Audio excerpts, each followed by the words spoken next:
Nós entramos em pré-menopausa aos 35 anos. Só que pré-menopausa é diferente de peri. E, portanto, a perimenopausa é quando nós começamos, efetivamente, a ter algum tipo de sintomatologia antes da menopausa. É muito interessante quando nós realmente avaliamos um paciente de acordo com a sua via funcional e otimizada e não apenas com, então vamos tentar colocar-te aqui naquela que é a média populacional. Quando nós falamos de menopausa, estrogénios da nossa progesterona, não é por só se fala de estrogénios, mas a progesterona ela começa a cair a partir dos 35. Esta oscilação hormonal, ela não fica no sistema hormonal. Ela tem uma correlação imunitária, ela tem obviamente uma correlação com a nossa saúde mental, ela vai mudar a forma como nós temos energia para treinar, como é que vamos dormir, a forma como nos vamos relacionar. Nós estamos em transmutação. Olá a todos, bem-vindos, mais uma semana, mais uma viagem. Temos hoje aqui a Filipa Teles. Eu já te queria muito aqui há muito tempo, mas calhou muito bem porque hoje conseguiste gravar também um super workshop para a nossa comunidade. Vou apresentar-vos então esta minha convidada. Eu hoje já lhe disse montes de vezes, estava a precisar tanto de ti, nem sabia. E acho que as pessoas que nos estão a ouvir aqui esta semana no podcast também estão a precisar de ti e se calhar ainda não sabem. Que honra. Então, vou apresentar-vos a Filipa. Ela é especialista em medicina tradicional chinesa integrativa, uma das vozes mais relevantes na área da saúde hormonal feminina, fertilidade, perimenopausa, menopausa e longevidade. Portanto, já sabem o que é que vamos ter hoje aqui como tema de conversa, que é um dos discos mais pedidos agora na comunidade. Esta malta está aqui nos 30 e tal, 40 e está a precisar de mais informação. Isso mesmo.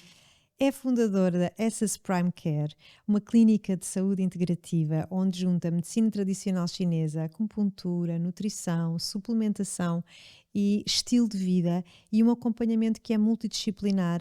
Isto é um paraíso, não é? Isto é o que nós queremos. Os médicos convencionais com o resto, é mesmo... É maravilhoso. É um bocadinho o que eu estou a fazer também, eu também acho. trazer os psicólogos, os psiquiatras e os terapeutas para um campo comum. É também autora deste super livro que quem está a ver, quem está a ouvir não está a ver, então é O Corpo Sabe Quem És, este livro incrível. Aliás, esta mulher é tão sábia, eu não sei, juro-te, nós somos as duas PHDA, mas eu olho e digo assim, fogo, tu estás bué à frente, ó Filipa, fazes imensas coisas, sabes imensas coisas. Eu estou a apresentar, nós já estamos aqui em conversa. Então, só para terminar, este livro explora esta ligação do corpo com as emoções, com o sistema nervoso, com a saúde feminina. Portanto, é uma bíblia que nós temos todas que ter, daquelas... Eu no outro dia estava-te a ver no encontro da NUR com o livrinho todo anotado e eu tenho que fazer o meu trabalho de casa, porque também estou a precisar de o ler e de o estudar.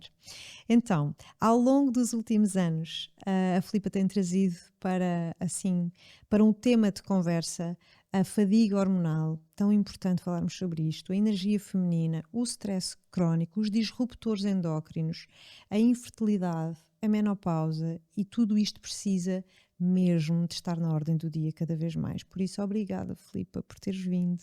Ainda agora, 2026, eu não sinto que haja assim tanta informação fidedigna sobre estes temas, mesmo da fertilidade, da perimenopausa, das hormonas femininas, do ser mulher.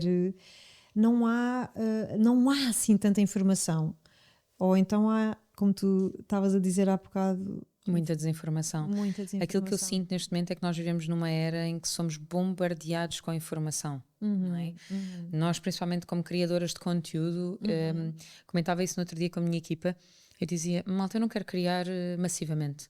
Eu quero garantir que quando um conteúdo sai, ele é útil, o suficiente, Sim. ele é valioso, e não estarmos a hiperproduzir. Por isso é efetivamente o que nós encontramos em vários setores, estava pano para manga, extremamente filosófico, mas isso é o que nós encontramos na nossa sociedade e nestes temas em particular criam desinformação, criam ruído, fazem com que as pessoas não saibam para onde ir, ou comecem apenas por um caminho a achar que aquilo é o que está certo e mergulham naquilo durante anos e perdem-se só naquilo, porque é-lhes quase vendido que só aquilo é que funciona e só assim é que conseguem. E podemos estar a falar de fertilidade, como podemos estar a falar de menopausa, como podemos estar a falar simplesmente de uma desordem hormonal, seja feminina ou masculina. Okay? Estou completamente de acordo contigo e por isso é que eu sinto que este podcast é importante, porque tu vens trazer aqui uma visão integrativa da saúde da mulher e eu acho que isto é mesmo importante, até porque a minha comunidade agora, o que eu estava a dizer, que chegou aos 30 e tal, 35, 40 e muitas mulheres me pedem realmente esta ajuda para se conseguirem situar em relação a si mesmas, não é? Porque às tantas, o que é que estamos a precisar? O que é que está a acontecer comigo? Sim, Não sim. é? Há mulheres que me perguntam o que é que se passa? É burnout? É depressão? É as hormonas? É o quê? O que é que está a acontecer? Eu acho que a esmagadora maioria também nem toda a comunidade médica, ou sequer holística, vamos pôr as coisas, nem toda a comunidade de especialistas de saúde está preparado para ter esta conversa de forma séria, tal e qual com toda a evidência que nós já temos à data, que é, se por um lado a saúde mental está desfavorecida e nós sabemos que há muita coisa que está aqui com um grande handicap, por outro lado, quando estes tópicos começam, tudo é emocional. Tudo é psicológico, tudo é um burnout, tudo é uma depressão. E vês efetivamente tudo hipermedicalizado porque não há um diagnóstico prévio, porque não há tempo para escutar, porque não há tempo para compreender, não há tempo para compreender onde é que aquela mulher está, o tipo de vida que tem, quantos filhos tem, se teve filhos, se não teve, se tentou. Que tratamentos fez, se a componente hormonal na qual teve inserida e se teve impacto ou não, estamos a falar de anticoncepcionais ou outro tipo de questões.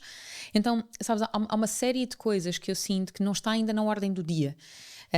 E por algumas coisas serem desvalorizadas, ou por às vezes alguns médicos, e volto a dizer também, médicos, especialistas de saúde, esta componente também é holística, às vezes colocarem as coisas como, não, isto é A. Agora vamos atribuir isto a A e vamos cuidar de A. A pessoa também se agarra a isso, porque obviamente ela quer ser cuidada. Claro. E o que eu sinto que falta, e que também vejo muito no estrangeiro, e esta foi, assim, se calhar uma das maiores forças motrizes para eu também criar a Essence, é quando nós temos uma equipa multidisciplinar, tens vários olhares. Tens um olhar muito completo, tens uma equipa que conversa sobre aquele caso, tens um paciente que é verdadeiramente visto em tudo o que ele é. E é difícil falhar, sabes? Porque onde tu não viste, alguém da nossa equipa viu. Onde tu desvalorizaste, houve outra pessoa que disse, mas olhem que eu estou desconfiada de Y. E onde se calhar outra pessoa desvalorizou, se calhar tu disseste, não, desculpa, eu já vi isto antes. Exato. E isso é mesmo importante.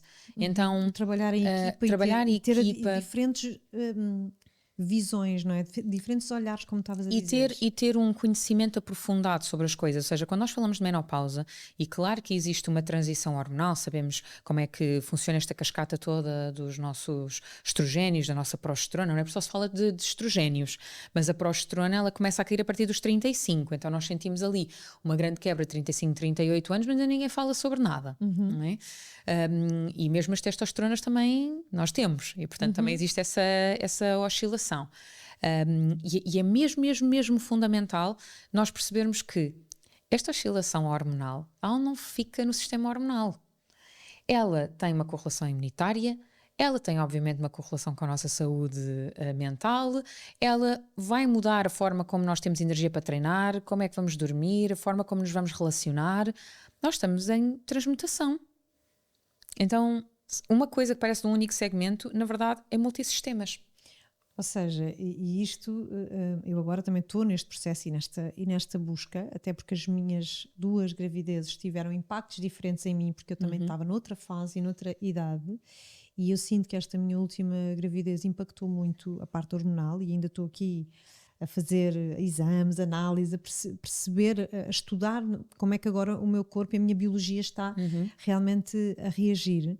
Não seria, lógico, quando alguém não se sente bem, por exemplo, e acha que é burnout ou depressão, ver como é que está as suas análises, não é? O perfil vitamínico. O perfil vitamínico, as hormonas, não é? Acho que devia ser uma prática. Só que sabes o que é que eu sinto comparado, se calhar, com o estrangeiro? E eu não quero de todo com isto colocar-nos num patamar inferior, porque eu acho que nós já temos especialistas que realmente estão a dar por tudo para melhorar a sua formação e para entregar um serviço de topo aos nossos pacientes. Mas o que eu noto é que, por exemplo, nós ainda estamos na saga da demonização da suplementação. E é legítimo na ótica em que há muita coisa que não tem credibilidade, Sim. não tem segurança, não há testes de eficácia e como tu sabes, a ciência para mim é uma coisa muito importante. Venho de uma família de engenheiros, médicos, arquitetos e portanto eu que fui aqui um bocado a pessoa disruptiva da coisa. Então eu era meio a aluna chata que perguntava, não, expliquem, vão ter que me explicar como é que isto funciona. E portanto, o que eu quero dizer com isto é que é científico, há evidência de como é que funciona uma cascata de metilação no nosso organismo. É científico de quanto isso tem impacto, lá está, no sistema hormonal, imunitário, mental e tudo isso. Portanto, tu não podes desvalorizar uma coisa que é preventiva e restaurativa e que efetivamente vai contribuir diretamente para o bem-estar do utente, mencionando que ele a priori tem uma patologia. E ele pode ter. Mas há um suporte base que tem que ser visto. Se nós formos olhar há uns anos atrás, vitamina D, ninguém dava vitamina D, ninguém olhava a vitamina D. Agora, felizmente, a vitamina D já está na hora do dia, não é? Tipo, no calendário, está tudo ok. Já vemos em alguns centros de saúde, com muita felicidade minha, um bom magnésio a ser requisitado nas análises. Se calhar há 5 anos eu não via. Um ácido fólico, uma B12. Então, assim, nós estamos a caminhar. E daí eu dizer, tipo, eu não quero mostrar que nós não estamos a fazer um bom trabalho. Não, nós estamos, só estamos um bocadinho mais devagar perante a evidência que vai saindo. E, portanto, eu acho que quando nós começamos a fazer esse trabalho e quando os utentes também partilham que, olha, eu estive com um médico e esse médico prescreveu A, B e C e eu senti melhor, isso também cria consciência, não é? Qual é que é o grande problema disto? Estamos a falar de substâncias de venda livre e, portanto, muitas vezes, mas eu também me estava a sentir assim, eu vou testar. E isto é profundamente errado. Profundamente errado. Pode não ter... Claro. Já para não falar de que, por exemplo, análises, que é uma das coisas que eu acho mais basilares nós requisitarmos, embora nós não sejamos análises. Não é? Nós estamos de análise, mas nós temos que avaliar o paciente como o paciente e não apenas por um perfil analítico. Nós continuamos a olhar a valores de referência e os valores de referência têm efetivamente um percentual, portanto aquilo faz a média populacional e depois tem um desvio padrão de 20% para baixo e 20% para cima. Portanto, esse é o valor de referência. Então nós não queremos um estudo sobre a população, nós queremos um estudo sobre a otimização, a funcionalidade. E portanto, é muito interessante quando nós realmente avaliamos um paciente de acordo com a sua via funcional e otimizada. E não apenas com, então vamos tentar colocar-te aqui naquela que é a média populacional. Pois, por isso é que eu já te mandei as minhas análises para o teu WhatsApp, para tu me dizeres. Verei. Olha, mas diz-me aqui uma coisa sobre, começámos aqui por este tema da perimenopausa e da menopausa. Muitas mulheres estão a chegar a esta fase dos 30 e tal, 40 anos, esgotadas. E perdidas. E porquê é que isto está a acontecer? Olha, assim, tentando não ser muito disruptiva, mas só por favor, impactante. ser disruptiva. Sabes que eu sou tipo, odeio ser polémica. E portanto, a coisa que eu acho mais importante nós dizermos é, nós entramos em pré-menopausa aos 35 anos. Só que pré-menopausa é diferente de peri. E, portanto, a perimenopausa é quando nós começamos, efetivamente, a ter algum tipo de sintomatologia antes da menopausa. E é super interessante nós entendermos uma outra coisa, e eu juro que já vou responder à tua pergunta, que é, a nossa esperança média de vida aumentou, e nós agora passamos entre 42% a 46% da nossa vida em menopausa. E isto é muito diferente do que acontecia antigamente. Okay? Não sei se tu tens tipo, ideia de como é que eram tipo, os teus avós. Não é? Eles chegavam tipo, ali aos 70 anos e tu vais tipo, eu tenho 70 anos, são velhinhos. Velhinhos, completamente. Minha mãe tem 73, está na universidade, vai treinar todos os dias, é tipo impecável. Não, esquece. Ok? Eu cheguei Então, aos 40 imagina, como anos. é que é possível? Portanto, já cheguei àquela fase de que eram os cotas. Portanto, 40, cota. Que não. 50, velho. Portanto, isto era eu na minha Não, adolescência a ver as pessoas. Eu no outro dia num congresso partilhava um caso clínico, um médico partilhava um caso clínico comigo e dizia que a paciente estava a tentar engravidar e que tinha 42 anos. Eu, ok, é jovem. E ela, jovem? Ou seja, claro que nós temos que perceber tudo o que está associado a isso e que há decréscimos ovocitários e enfim. Porém, 42 anos é uma pessoa jovem, pelo amor de Deus. Fogo, Vamos não só fiz fechar, 41 agora. vamos só fechar esse tópico. Pronto. Portanto, respondendo à tua pergunta, nós na verdade somos um somatório e um resultado das nossas escolhas ao longo da vida. E o tipo de hiperprodutividade, hiperfoco, hipertudo que esgotou também, que esgotou as nossas adrenais e continua a esgotar ao longo da nossa vida, vai ter um sobreimpacto em alguns momentos cruciais da nossa vida, nomeadamente a fertilidade. E por isso é que eu me oponho tanto ao termo infertilidade, porque ao longo destes anos todos o que eu tenho visto é subfertilidade, que são estados em que a pessoa não está no seu patamar mais fértil. Não significa que ela é incapaz de conceber. E sim, existe infertilidade, existem mesmo estados de infertilidade. Mas isso significa que não há volta a dar. Então, na medicina chinesa, nós temos um bocadinho esta visão do que é in e o que é sub. E a mesma coisa na menopausa. Não é? Quando nós efetivamente atingimos um momento em que vai haver um declínio hormonal, vai haver uma transição, o nosso organismo, se está efetivamente demasiado em simpático e está a caminhar para um momento parasimpático, onde em simultâneo tens uma série de intoxicações, sejam elas pronto, de foro endócrino, não é? Que pode estar associado aos disruptores, a intoxicações farmacológicas que existem, enfim, um estilo de vida que não é tido em conta. É suposto o nosso organismo fazer o quê? Eu costumo brincar um bocadinho com os meus alunos e digo assim: nós temos que entender as regras do jogo para jogar. Nós não podemos ter o jogo do Uno para jogar e dizermos que gostamos mais do jogo da Glória, então vamos jogar o jogo da Glória enquanto temos um Uno para jogar. Se calhar vamos perder. Então é um bocadinho isto, quais é que são as regras do jogo?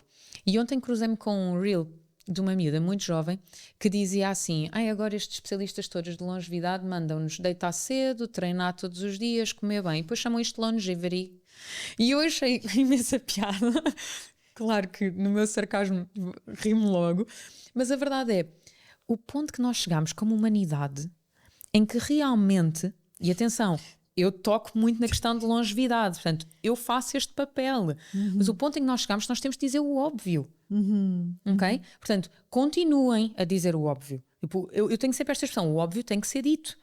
Então não é para parar de dizer. Enquanto isto não estiver instituído, enquanto os nossos ritmos não estiverem completamente alterados, e com isso obviamente não estou a falar de alguém que trabalha por turnos, com isso não estou a falar de certas circunstâncias em particular, porque há exceções e isso tem obviamente que ser atuado accordingly, não é? De acordo com cada caso clínico.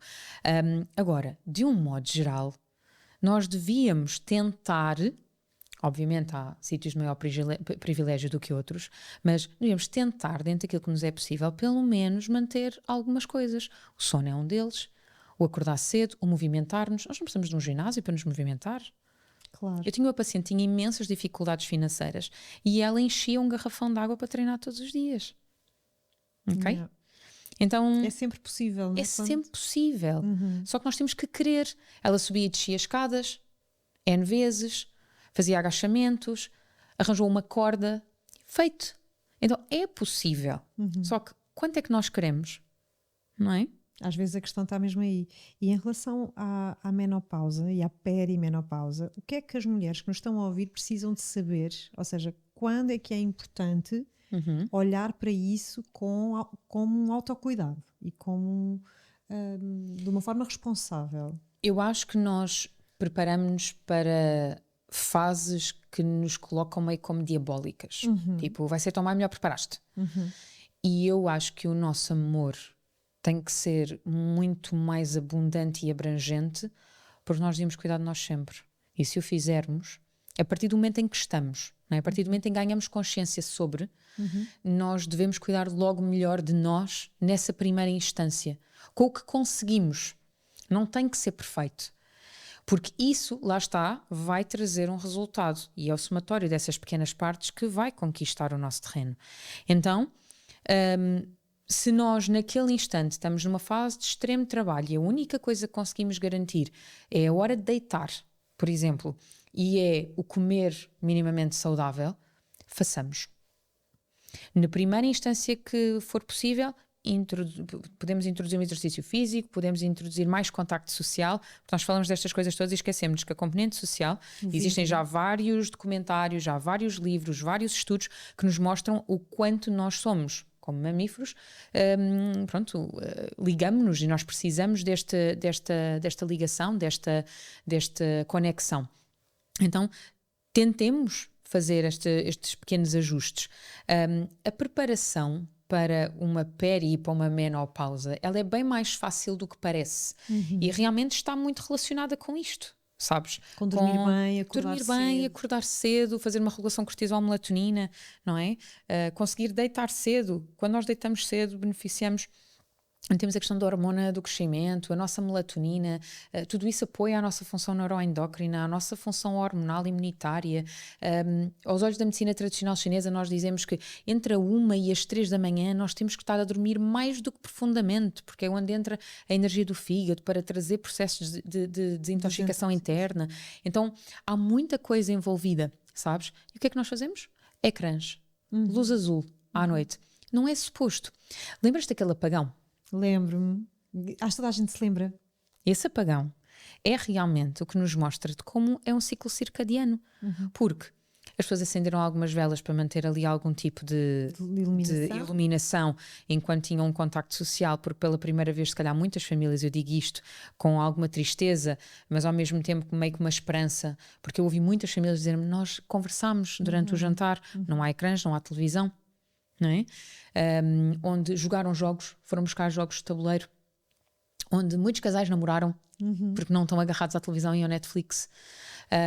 E portanto há uma série de hábitos que nós perdemos e que nos são naturais e da nossa espécie, são totalmente fisiológicos e que nós podíamos simplesmente encontrá-los se nós nos permitíssemos viver de acordo. Não é? Então, a partir do momento em que começa a anoitecer, não é suposto haver luz azul. É suposto até baixar as luzes da casa. Nós temos que beneficiar esse ritmo, mas depois tomamos melatonina. Estás a ver? É aqui que eu concordo muito com coisas que eu ouço de alguns médicos e alguns investigadores que se opõem à suplementação. É aqui que eu concordo. Porque será que há mesmo distúrbio de melatonina? É que em alguns casos há, mas noutros não. Somos nós que efetivamente não estamos a permitir que a modulação suceda.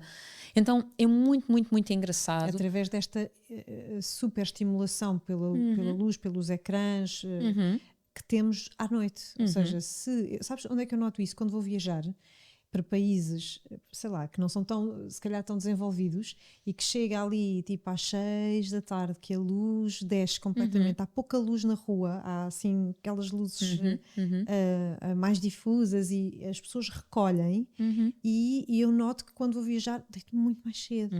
Tudo é muito mais cedo. Olha, quando eu trabalhei nos Estados Unidos, uma das coisas que mais me escandalizou, além da péssima alimentação que eles têm, é que, por outro lado, eles comem super cedo. O jantar deles é entre as 6 e meia, mais ou menos. E parecendo que não, isso tem um bom impacto em muitas pessoas. E quando nós notamos, este indivíduo come bem e ainda se alimenta no horário correto, o que para nós 6 e meia, estamos a terminar com sorte o trabalho. Okay? Exato. Repara. Exato. Então, quando nós conseguimos dar conta de uma coisa tão simples quanto esta, eu vi evolução em vários pacientes por ciclo circadiano bater certinho, e o resto dos hábitos estar tudo certo.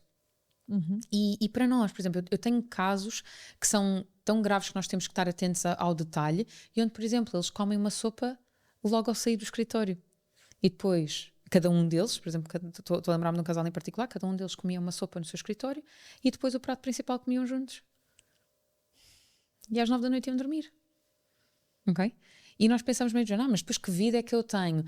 A questão que nós nos devemos debruçar não é sobre viver a vida nas 3 horas livres que nós temos ao final do dia, sabes?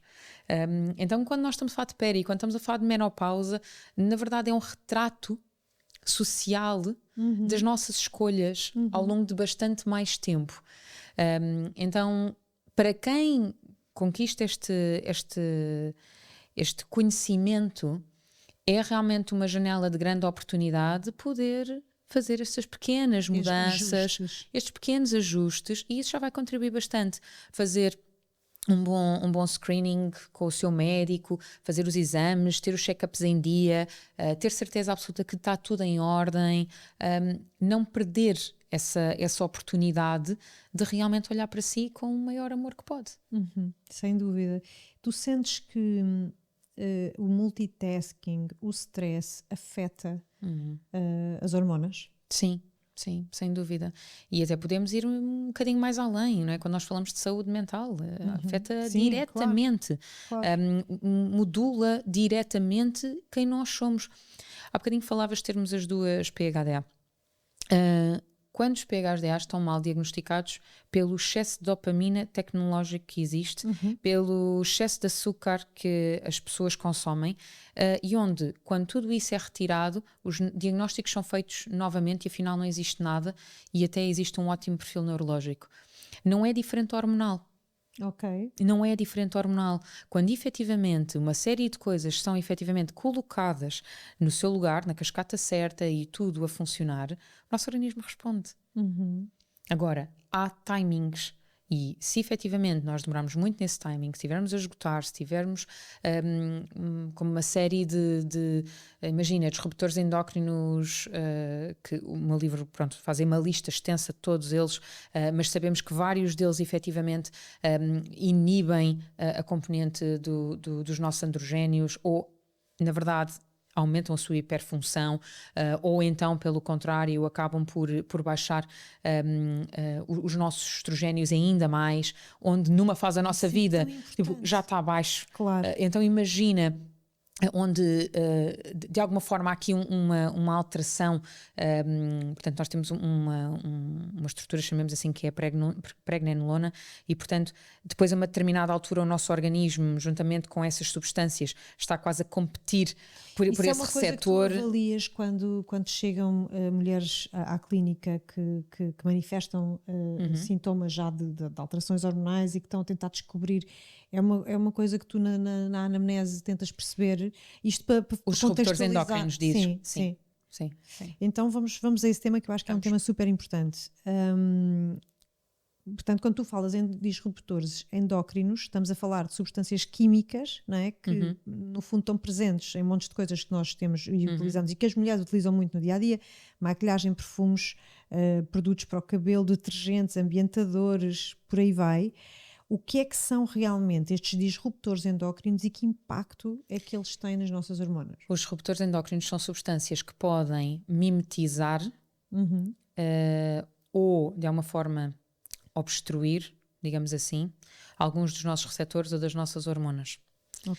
E isso pode ter impactos em largo espectro, ou seja, vamos imaginar que ele está a mimetizar uma hormona. Ele efetivamente está-se a comportar como. Não é?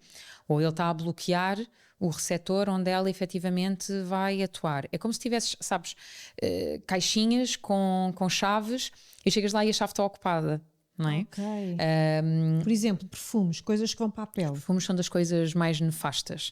É muito importante nós lembrarmos que o perfume foi feito para a roupa. Ele não foi feito para a pele. Então, se é para colocar um perfume, muita atenção aos que escolhem, não é? Mas pouca quantidade e na roupa. Pronto. Ele foi colocado para a roupa. Antigamente não. Portanto, se nós formos lá ver na perfumaria antiga, não. Mas, porque efetivamente... não utilizavam os mesmos coisas que utilizavam. E utilizavam muitas essências. Portanto, sabíamos que tinha aqui muita componente da aromaterapia. Mas é muito, muito interessante entender que quando nós ouvimos alguns debates sobre isso, a defesa é muito simples, usem na roupa e não usem em demasiada quantidade, não tenham necessidade de estar constantemente a retocar ao longo do dia. Então há assim algumas formas de, sabes, não sermos demasiado shanti e encontrarmos aqui um caminho do meio. Mas outras coisas que, por exemplo, os parabenos, sabemos que os parabenos têm uma ação com os nossos estrogénios que é nefasta. Sabemos que os fetalatos têm... portanto, podem aqui impactar nesta questão dos nossos androgénios, que são as nossas hormonas masculinas. Então, às vezes, nós temos pacientes que, quando nós vamos a verificar, eles têm, tipo, 15 produtos. E repara, não é nada difícil, porque só entre maquilhagens, shampoos, condicionadores, ok? Agora... já existem vários produtos um bocadinho mais controlados e existem aplicações, por exemplo, INCI, que nós conseguimos ver, de acordo com a evidência científica, o nível de disruptores, o excesso de químicos prejudiciais. E consegues, ou seja, consegues pôr o produto, a marca e certo. ver. E consegues com o código de barras também. Como é que se chama a aplicação? INCI. Ok. E então ajuda um bocadinho. Ou pelo menos antes dava com o código de barras, verifiquem, mas antes dava com o código de barras, e existem outras aplicações similares no estrangeiro variadas, em que aparecem lá os cremes, os sérums, os shampoos, os perfumes, os protetores solares. Tive uma conversa sobre isso. Portanto, existem vários, e eu não me oponho à proteção solar. Só há várias coisas que nós temos, por exemplo, que estar atentos. Nós vamos expor-nos ao sol. É que às vezes nós usamos protetor solar todos os dias e estamos num ambiente que não tem sol, que não entra sol. E se a nossa exposição solar for 10, 15 minutos no dia, ela é muito bem-vinda, nós precisamos mesmo disso. Então quando às vezes me dizem, Filipe, usas protetor solar numa base diária? Não. E o que é que os teus médicos acham disso? Os meus médicos recomendam. Mesmo. Não é? Agora, eu exponho-me ao sol mais que 10, 15 minutos por dia? Infelizmente não exponho. E portanto há uma série de cuidados que tenho e o protetor que escolho, há mesmo tentar que seja mineral. Então se nós conseguirmos ter assim algum tipo de cuidados, lá está, não entramos naquela onda shanti tipo de 0 a 80, sabes? Sim, eu sou completamente dessa visão. Eu também gosto muito do caminho do meio. Acho que é importante todas as precauções, não é? Em relação ao sol, também não estar exposta demasiado, não estar exposta a horas. Eu tenho que ter imenso cuidado, eu estava-te a falar há bocado. Minha pele é um reflexo da minha grande sensibilidade, é muito sensível. E de facto é preciso ter cuidado, mas o cuidado são muitas coisas, se calhar, não é? São. E ter atenção aos produtos é uma coisa que eu, nos últimos tempos, eu agora estou numa fase de muito autocuidado, não sei se isto é dos 40, mas que de facto quero cuidar melhor de mim, não é? E chegar a ter essa longevidade com saúde, não é? Com bem-estar. Falando também de disruptores endócrinos muito fáceis de apanhar em nossa casa, é a nossa cozinha. Detergentes. E se queres entrar em detergentes, olhar muito aos que nós usamos, por exemplo, na roupa. A roupa está logo em contacto. E temos marcas portuguesas tão boas que até já fazem detergentes em tiras. Temos a Natolin, temos assim umas muito interessantes que efetivamente até são super práticas. Nós, sabes qual é a dose? Se é meia tira, se é uma tira, tipo, é incrível. Para quem não é uma grande dona de casa, funciona maravilhosamente. Obrigada. Mas depois tens, imagina, as panelas. Então, sabes, mais vidro, mais cerâmica. Mais vidro, mais cerâmica. Agora, caro. Há pessoas que estão a dizer, eu não consigo. Mas é um investimento. É para a vida. É para a vida, não é? Agora, coisas com teflon e que depois, na verdade, estamos a utilizar... Qual é que é também o grande risco? É o teflon soltar. E portanto, as micropartículas dizem que é residual, só que o que é que acontece com os disruptores endócrinos? Eles acabam por se acumular ao longo do tempo, portanto não é uma coisa... Sabes aquela regra de farmacologia que é a dose faz o veneno? Sim. Não se aplica a disruptores endócrinos. Porque, ou seja, não há dose segura. Ou seja, não há dose segura e porque ela é cumulativa. Porque por muito que o teu fígado, o teu sistema, ele efetivamente... e atenção, isto não é visão de medicina chinesa, isto é realmente algo que dizem muito em medicina funcional, que é, mesmo que esteja tudo operacionalizado, esteja tudo bem, quando nós vamos ver a presença de microplásticos, inclusive, por exemplo, nos espermogramas, é muito elevada. É muito elevada. Olha, o Brian Johnson fez uma pesquisa que ao longo dos anos, ele avaliava o espermograma dele, que é um dos fatores de vitalidade, e ele tinha, agora não me lembro presente qual é que era a quantidade, mas ele tinha uma grande presença de microplásticos, ok? E fez vários suplementos, várias terapias, e uma delas fazia sauna. E o que é que ele fazia? Na sauna ainda utilizava, como sabemos, os testículos são um órgão externo, portanto tem que estar sempre a uma temperatura mais fria do que o resto do corpo, e portanto ele utilizava dentro dos boxers uns patches para garantir maior frio na zona testicular. Ao longo dos anos, que eu acho que foram tipo 3 ou 4, corrijam-me se viram este estudo e se eu estou a dizer errado o número de anos, mas eu acho que foram 3 ou 4 anos, ele conseguiu colocar a 0. Ele conseguiu, porque a sauna, que é algo que nós não temos hábito de fazer, é dos maiores libertadores. Saunas, eram os suplementos também, e pronto, fazia mais umas terapias de biohacking. Mas essencialmente o que o estudo concluiu foi realmente com a cadeia o encadeamento da sauna. Então repara como os microplásticos estão dentro de nós não temos noção. Não temos noção. Repara, uma frigideira de teflon. Se tu um dia, está para lavar a colher de pau ou o que for, e tu vais e usas uma de ferro e de repente levantas um bocadinho, tu nem deste conta, porque não é o olho nu. Claro. De repente está lá, o teu ovo. Bom apetite. E vai ficando, e vai fazendo moça, não é? Com o tempo. O que é que tu mudarias, sei lá, assim, de uma forma muito simples, numa casa, para não termos este impacto, esta exposição hormonal?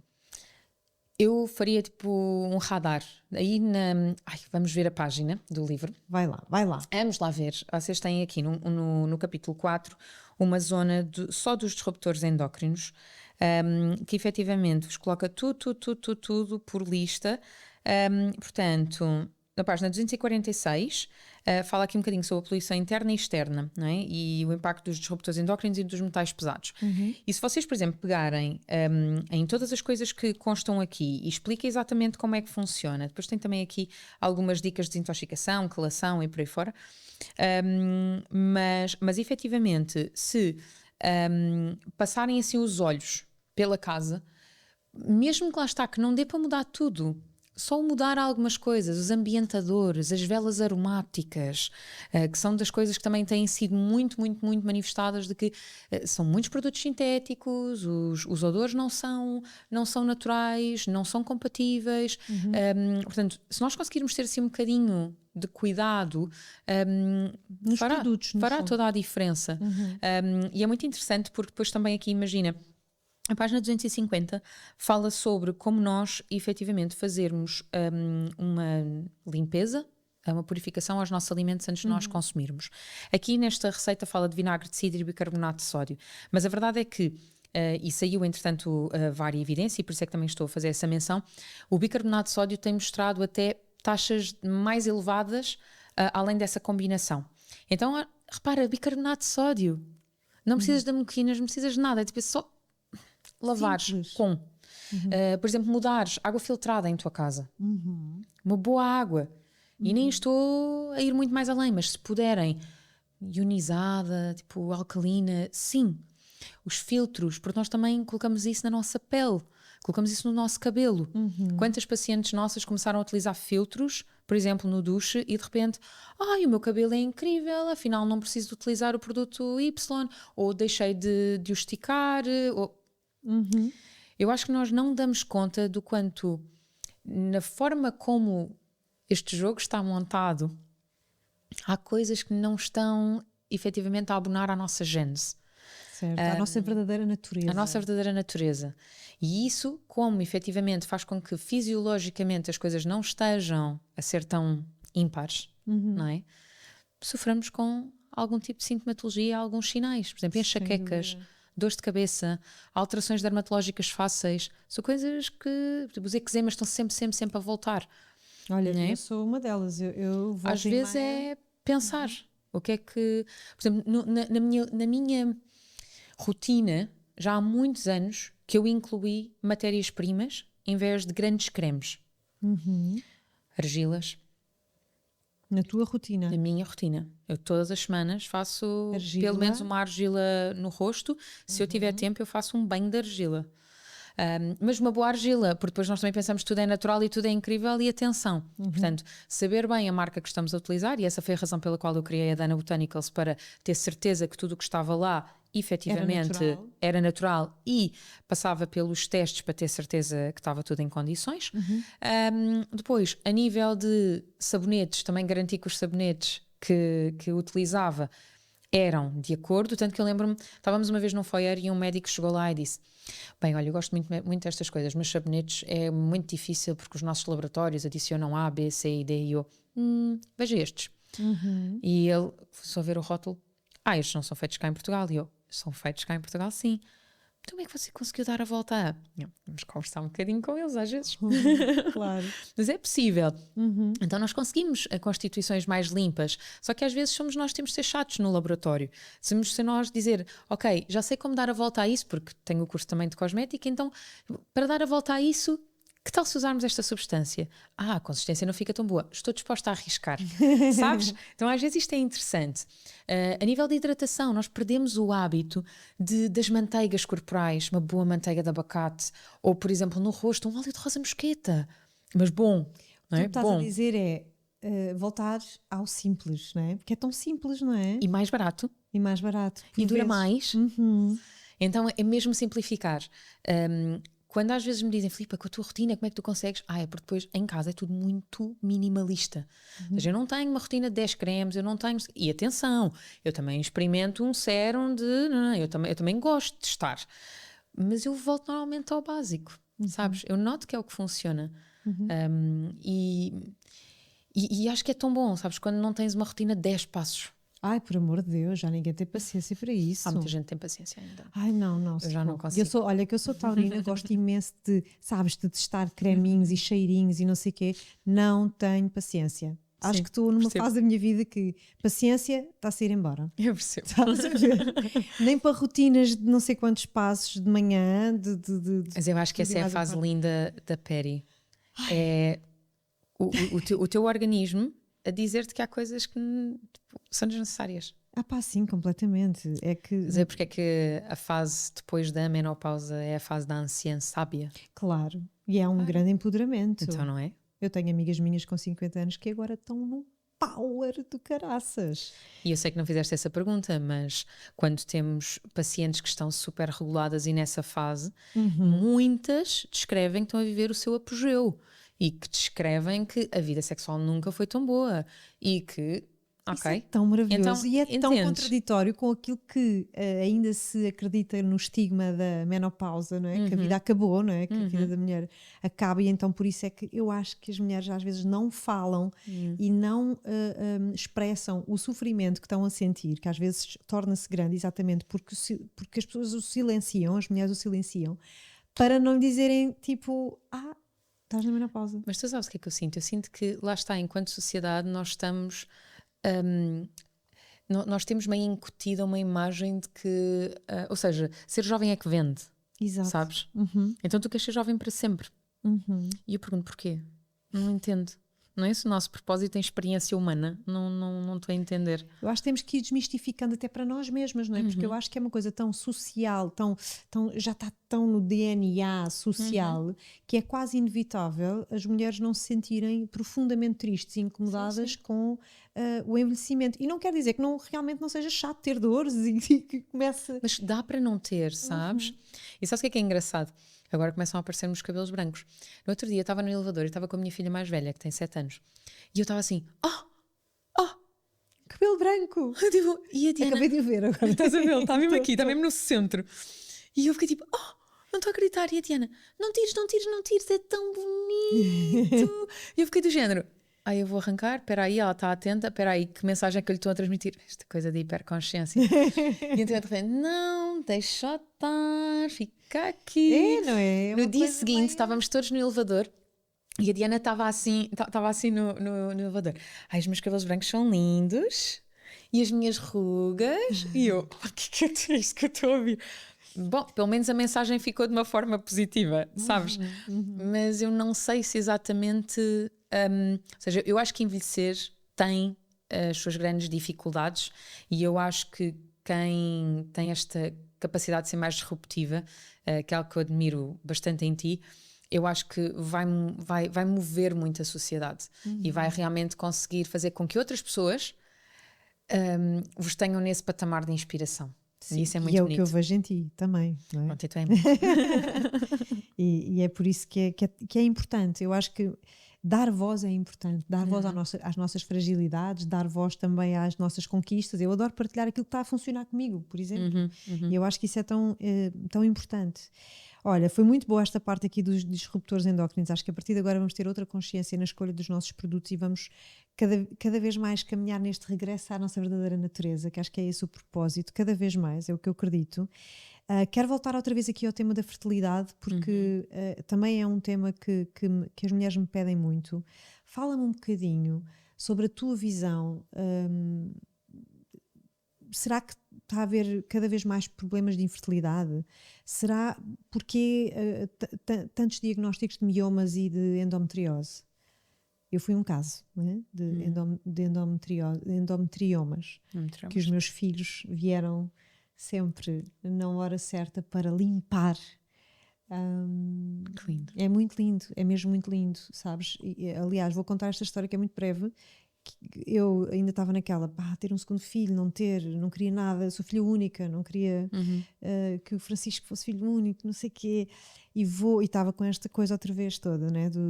Tinha mais um endometrioma no ovário direito, não sei o quê, e fui à médica, né? E ela disse-me, pois, isto com 37 para 38...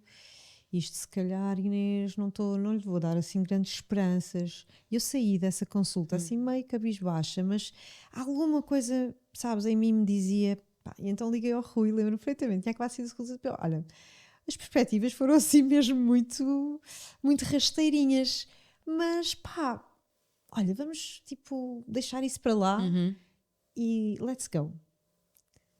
Aconteceu logo. E isto, foi assim, foi assim. E eu queria te perguntar, porque é que a saúde da mulher está cada vez mais comprometida? Ou será que está? Ou o que é que não estamos a ver? Olha, é um tema muito complexo e falando só da saúde da mulher, porque imagina a saúde masculina, eu noto muita diferença na última década. Muita mesmo. Em que aspecto? Também... Olha, se quiseres focar só no espermograma, eu nunca vi espermogramas tão maus quanto nos últimos anos. Muitos jovens com níveis progressivos de 0. Uau. Okay? Eu lembro-me de, em 2015, ter visto o primeiro, assim, e o médico em particular ter comentado com o paciente que, olha, é muito raro nós encontrarmos isto em clínica, vamos fazer uma biópsia testicular, e portanto aquele foi assim, o meu primeiro caso assim, muito complexo na altura, e que reverteu, correu tudo bem, engravidaram, mas a data de hoje é muito comum. 0, 1, 2, sabes? Quando te chega, tu estás a olhar para um cenário dantesco. E como é que tu olhas para isso? Isto é multifatorial? É sempre multifactorial. Imagina, na saúde feminina tu tens um tópico que é inegável e que já ninguém pode contestar. Tu tens demasiada gente de relevo internacional a dar a cara por isto, a mostrar evidência disto, em como a pílula não é para ser dada da maneira que é dada. A pílula não regula ciclos, a pílula bloqueia-te a ovulação, e quanto mais cedo é entregue, maior a dificuldade de maturação interna do teu organismo.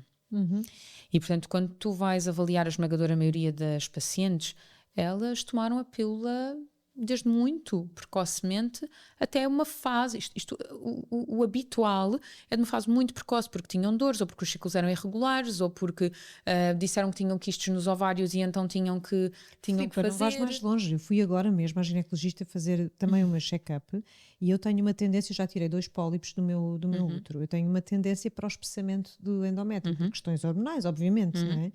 E fui ver se estava tudo bem, ela disse, ok, não dá para ver bem, porque já não estou naquela fase do ciclo que dá mesmo para ver bem, tenho que voltar, mas acho que está tudo ok. E eu falei-lhe que, pá, tenho tido uns TPMs mais intensos, agora nesta fase depois da minha segunda gravidez. Resposta: o melhor para isso é a pílula. Eu só tomei a pílula há 3 anos na minha vida, então, tipo, voltar a tomar agora. E agora vou dizer-te, sabes porque é que ela está certa? Sabes porque é que vai melhorar? Porque não vais ovular. A minha questão é, quando é entregue essa e atenção, eu não me estou a opor ao que essa médica menciona. Claro, não, E se ela ouvir isto, digo-lhe do fundo do coração, eu sei que ela fez o melhor que sabe, porque é o que lhe é ensinado. A questão é que nós estamos a bloquear a nossa ovulação, por isso há uma melhoria de quadro. Quando a pílula foi criada há uns anos atrás, ela foi criada para a mulher não ter hemorragia. E quando as mulheres começaram a mencionar que era estranho umas menstruarem e outras não, eles entenderam que podiam suspender durante uns dias porque assim já éramos todas iguais. É isto. Okay. Historicamente é isto. Então, na verdade, a hemorragia que nós temos não é uma menstruação, é uma hemorragia de privação. Não há ovulação, não há regulação de ciclo. E o impacto que isso tem? É muito grande. Neste momento já está categorizado que efetivamente existem severos riscos, inclusive a nível oncológico. Isto está categorizado. Não é a medicina chinesa nem a medicina funcional. Isto está categorizado. Isto é informação que está disponível. Então, como todo e qualquer medicamento, e eu não me oponho à ciência, eu não me oponho à farmacologia, nós temos que ler a bula. Nós temos que ler a bula. Então é muito importante, se calhar, então e uma reposição hormonal? Porquê é que não foi proposta? Percebes? Faz cancro. Não faz cancro. Temos obviamente que fazer todos os exames, temos que ter os check-ups em dia, temos que perceber se está tudo ok para fazer uma reposição. Mas e porquê que isso não foi sugerido? É uma vertente convencional, muito bem estudada, com imensa evidência. Temos ótimas figuras de relevo que falam disso. Em formação, recorrentemente, Ivone Mirpuri, Rui Ribas, Rodrigo Ayub, vários. Não é? Tem vários nomes incríveis que efetivamente estão a fazer um trabalho espetacular e a desmistificar todos estes tópicos. Portanto, eu acho que é muito importante quando eu partilho estas informações perceberem que eu não sou médica. Eu exploro muito tudo isto porque eu gosto mesmo muito de coligar a vertente ancestral à parte científica. Portanto, eu não faço estas prescrições, eu gosto mesmo de trabalhar é de forma multidisciplinar. Mas aquilo que eu realmente prezo é por decisões conscientes e informadas. E há casos em que me chegam à consulta em que eu sei quem é o médico, em que se calhar eu até já conversei com ele sobre o tópico e eu sei que naquele caso em particular se calhar não dá para tirar a pílula. Em endometrioses muito complexas, adenomioses muito complexas, já há casos que não se pode, ponto. Quem é que vai assumir o risco daquilo? É muito importante. Então... Ou seja, no fundo o que tu estás a dizer é que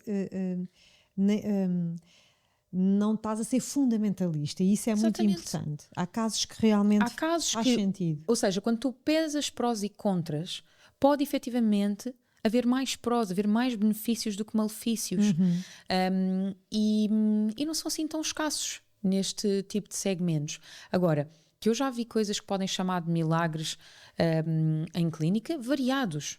Nós temos mais de 1000 bebés, mais. Eu não sei dizer a data, porque obviamente no início da minha prática clínica não andava a contá-los e tenho muita pena. E quem tiver a iniciar, digo isto sempre, quem tiver a iniciar a sua prática clínica, contem, porque passam assim os primeiros 5 anos e nós não fazemos a mínima ideia do que é que andou a acontecer, não é? Mas nós já temos bem mais de 1000 bebés no colo, podem ser 1500 e se calhar já são em 2000, eu não faço ideia, mas... casos de endometrioses gravíssimas, de NFIVs que não funcionaram, infertilidades inexplicadas, lá está, espermogramas que não havia forma e volta a dar, síndrome de ovários poliquísticos, agora pronto, alterou o nome, mas digo só para as pessoas estarem familiarizadas, mas é uma doença que agora felizmente foi categorizada de um ponto de vista poliendócrino e metabólico, que é exatamente como ela é. Existem vários tópicos. Quantas pacientes tinham perda gestacional recorrente e nunca ninguém avaliou uma progesterona como deve ser? Porquê? Porque estava nos valores de referência ou porque a análise foi pedida entre o 20º e 24º dia, mas a paciente não ovula ao 14º dia. Entendes o que eu quero dizer? Então, há uma avaliação prévia que, pelo menos nesta visão, é feita de forma muito personalizada. E como é feita de forma muito personalizada, às vezes o risco de erro na avaliação é menor. É menor, claro. Não é tão padronizado e, portanto... Mas como te falávamos em off, esta também foi a minha decisão, foi não atendermos milhares de pacientes num mês. O meu objetivo com a Essence foi de facto ser um cuidado um bocadinho mais personalizado. E com isso não dá para... Sabes que às vezes com o passar do tempo ficas a sentir que bolas, tens tanta lista de espera, precisas tanto de ajudar as pessoas e devias multiplicar e devias... Mas há coisas que vão perder a qualidade. E tu dizias, e muito bem, pode ser que seja nesta fase, não sei. Mas pelo menos neste momento não me faz sentido. Eu só acho que, como paciente que fui, em que aos 23 anos me disseram que eu jamais seria mãe, e para eu tirar isso da cabeça, ter à data de hoje 2 filhos saudáveis, onde eu experimentei tudo o que a medicina convencional tinha para mim e nunca resolveu nada. Qual era o teu diagnóstico? Era uma síndrome de ovários poliquísticos, justamente. E não menstruava, e portanto androgénios muito elevados, resistências insulínicas muito elevadas, mas nada disso supostamente tinha relevo, sabes? E portanto, quando tudo é muito modificado, aparece uma Diana e depois aparece um Tomás, não é? E então é muito interessante quando efetivamente, imagina, mesmo do ponto de vista da minha pele, eu também tinha uma rosácea papulopustular, que também nada funcionava. Tipo, fiz os antibióticos todos, fiz os tratamentos todos que havia a fazer. E do ponto de vista da medicina chinesa, um diagnóstico e o outro eram o mesmo padrão energético. Então quando tu corriges o padrão, afinal... coisa melhora, sabes? Então é interessante. Agora, leva tempo. No outro dia tinha um casal que dizia, nós já estamos aqui há 3 meses. E eu percebo, porque eles têm uma história de 9 anos de infertilidade.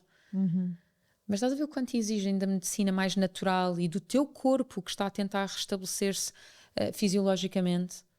Às vezes exigimos... E nós exigimos que o nosso corpo seja rápido e ao nosso tempo. É agora. Tipo, eu quero engravidar agora.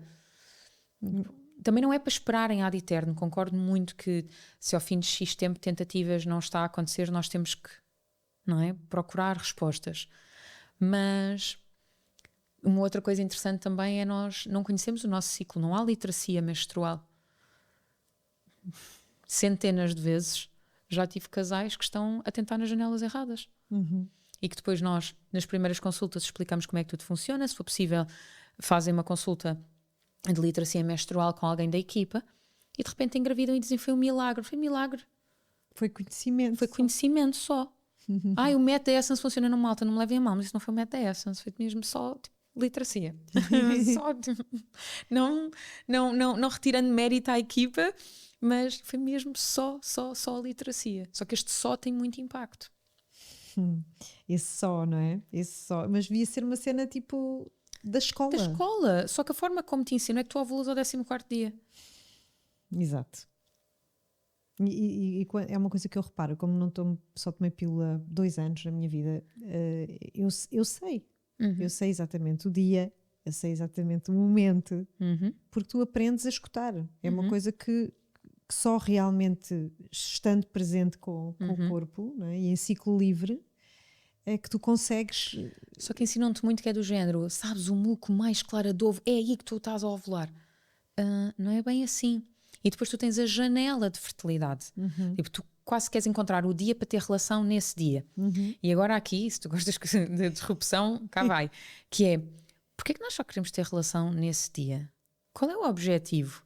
O objetivo é a concepção ou é trazer uma vida na sequência do amor que nós sentimos pelo parceiro que nós temos e que, portanto, nós o desejamos, há paixão, há envolvimento, há conexão, há líbido mútua e, portanto, na verdade, nós queremos aproveitar a janela.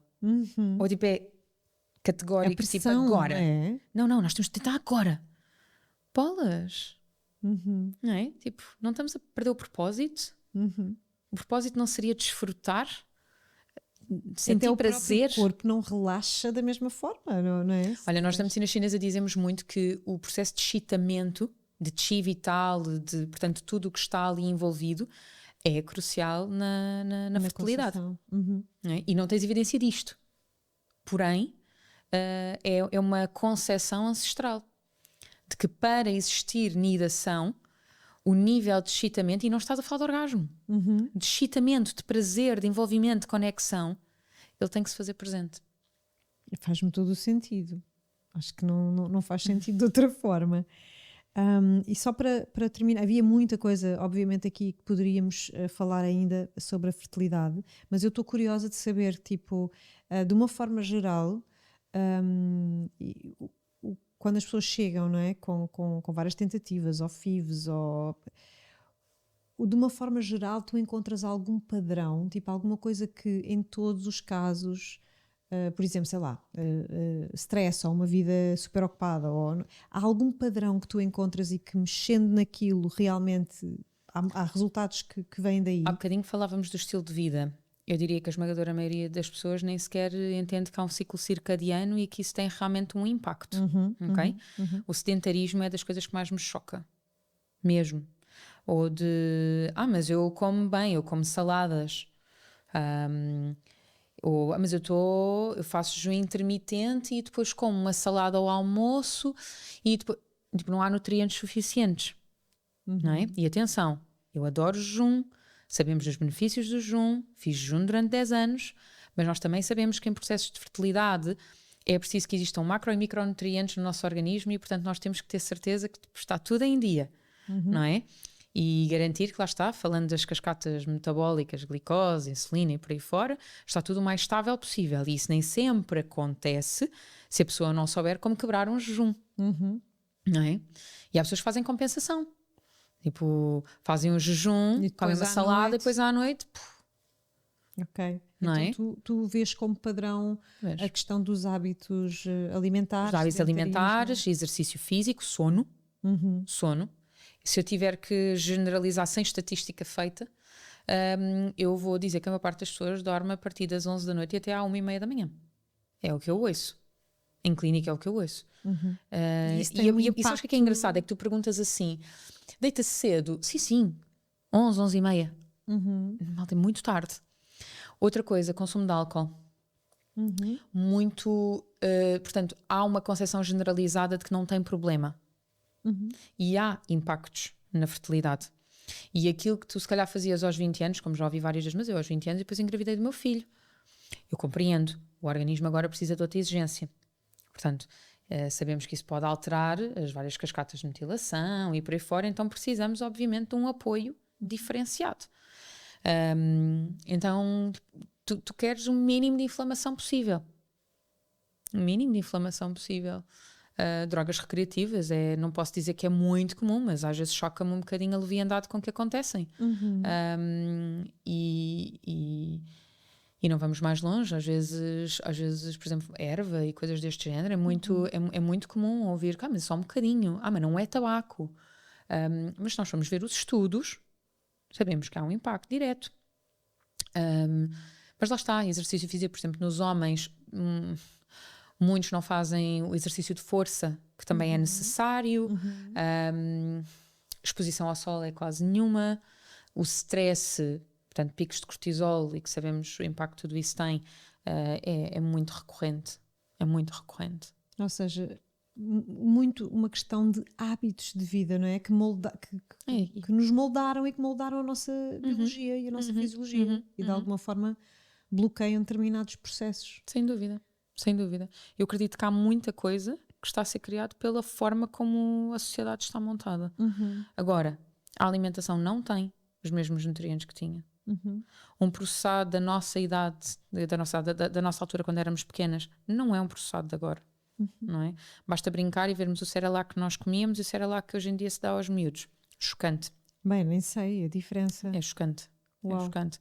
Se bem que açúcares e coisas. Açúcar diminuiu, mas já me explicaram que os níveis de... Por acaso, na última alteração, estou a dizer isto e atenção, e na última alteração eu acho que eles melhoraram a receita. Mas os níveis de açúcar são menores, mas outros ingredientes são muitíssimo mais. Ou, por exemplo, as bolachas Maria. Não é? Há assim umas quantas coisas que são um bocadinho chocantes.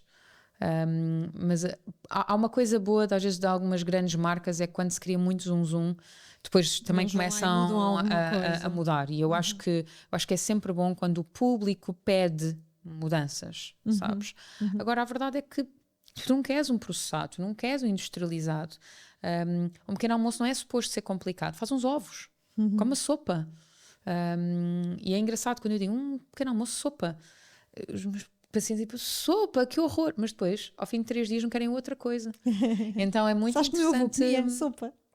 Eu nos dias pequeno mais almoço. difíceis, nos meus dias mais difíceis de clínica, eu como uns ovos e uma sopa. E a vida segue e depois, como é que aguentas o ritmo? Então, está estável, está tudo orientado. Filipe, havia tanto para dizer. Pá, eu quero-te de volta aqui, noutra altura. Precisamos. Mas fica aqui o teu livro. Fica aqui o teu livro para as pessoas poderem aprofundar sobre tudo isto. Este livro que é uma pequena bíblia para nós termos e consultarmos, Sim. verdade? Eu vejo muito o teu livro assim, tipo assim, bem marcadinho, bem de consulta mesmo, de voltar cá muitas vezes. Acho que nos deste aqui um aulão de como voltar a nós, não é? De como voltar à nossa verdadeira natureza.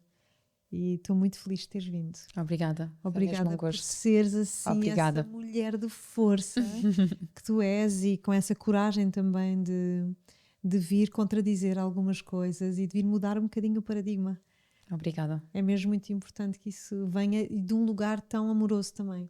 Sim, eu acho que a coisa mais importante e que eu tenho sentido ao longo dos anos é, sabes, não há este caminho do meio. Não há forma de dizer, não é bem assim, mas também não é bem assim. Entendo Ou também. às vezes pode ser assim e outras assado. Parece que ou somos Ou é A ou tudo ou somos nada, B. não é? E a verdade é que eu acho que a vida é este mesmo equilíbrio, não é? E a medicina chinesa fala sobre esse equilíbrio, portanto é até engraçado. Aliás, é a base, não é? O equilíbrio, não é? O que eu sempre isso sinto mesmo. da medicina chinesa.